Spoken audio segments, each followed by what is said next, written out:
Welcome to this explainer. Okay, today we are diving straight into a fascinating, deeply analytical, and admittedly kind of controversial teardown of a very basic concept: what actually counts as economic wealth creation. We throw words like production and growth around all the time, right?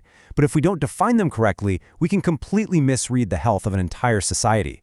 Our source material today is going to help us perform a meticulous autopsy on how an economy truly functions. So is currency speculation equivalent to real production?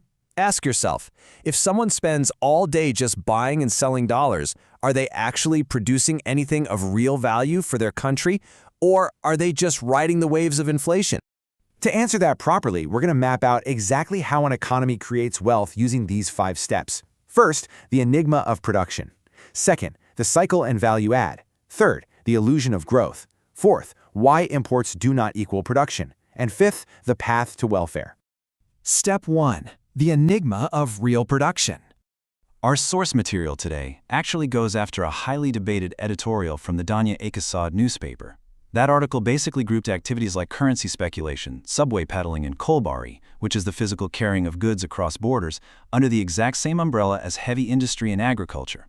And well, our source argues that doing this is a massive scientific fallacy. You literally can't confuse informal survival activities or rent-seeking with genuine value-creating industries. We absolutely have to define our terms transparently, because if we don't, we fall into these misleading traps that completely skew our understanding of the economy. Moving to step 2, the economic cycle and value add. To see why grouping a subway peddler with, say, a wheat farmer is totally flawed, we've got to look at the absolute basics of how goods move through society. It's a 3-step cycle. Step 1 is production, combining land, labor, and capital to make something brand new. Step 2 is distribution, where wholesalers and retailers move that product. And step 3 is consumption. The source points out that your local grocer or a clothing seller, they belong purely to step 2, their distribution. Are they vital? Absolutely, but they are not the producers. Getting this distinction right sets the foundation for everything we're talking about today.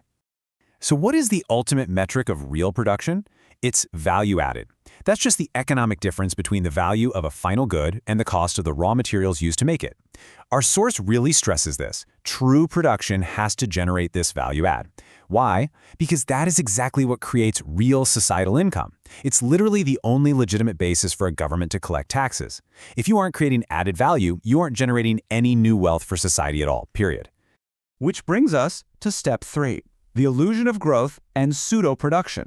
Look at the stark contrast here. On one side, you have real production, agriculture, manufacturing, stuff that physically transforms raw materials into new goods, genuine value. On the other side, you've got pseudo-production, currency speculation, cross-border carrying, street peddling. These activities just shuffle money around in the super complex system. The actual product doesn't change form, and zero new value is added to the national economy. It's like a mirage. It looks like growth, but it's really just an illusion of economic expansion. Now, to show you just how deep this illusion goes, our source uncovered a really shocking statistic. Are you ready for this? On one specific day, internet traffic data showed that a massive 93% of users were tracking currency exchange rates online. 93%? Meanwhile, a tiny 4% were looking up actual economic data or market research. I mean, think about that for a second. The source asks a really tough question here. Why is an entire society staring at exchange boards instead of focusing on building and producing? Well, the answer isn't that people are just inherently flawed. Our source argues this obsession is a direct symptom of broken fiscal, monetary, and trade policies. When you combine those flawed policies with systemic rent-seeking opportunities, you actively push everyday people off the hard road of real production. You funnel them straight into these fast-paced, informal, speculative markets. So a frantic currency market isn't a sign of economic dynamism, it's actually a massive red flag pointing to a defective economic structure. All right, step 4, why imports are not national production. We really need to break this down.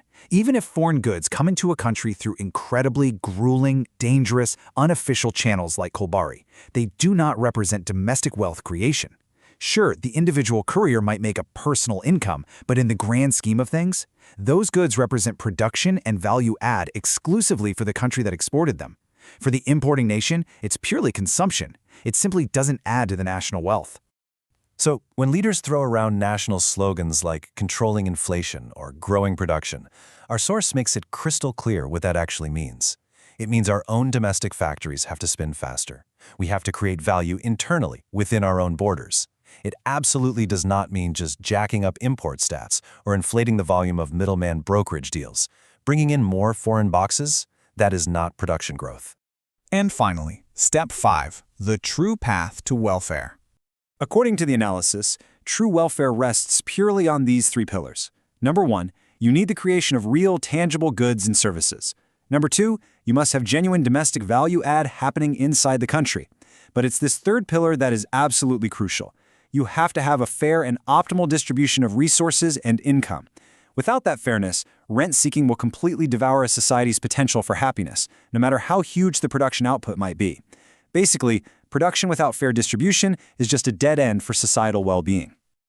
I'm going to leave you with this final, profound question from the source to ponder. Is an import-only speculative economy truly growing?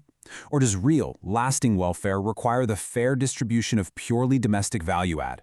Understanding this distinction is the absolute key to reading between the unwritten lines of macroeconomics. It's how you recognize that fine border between the mirage of growth and actual structural development.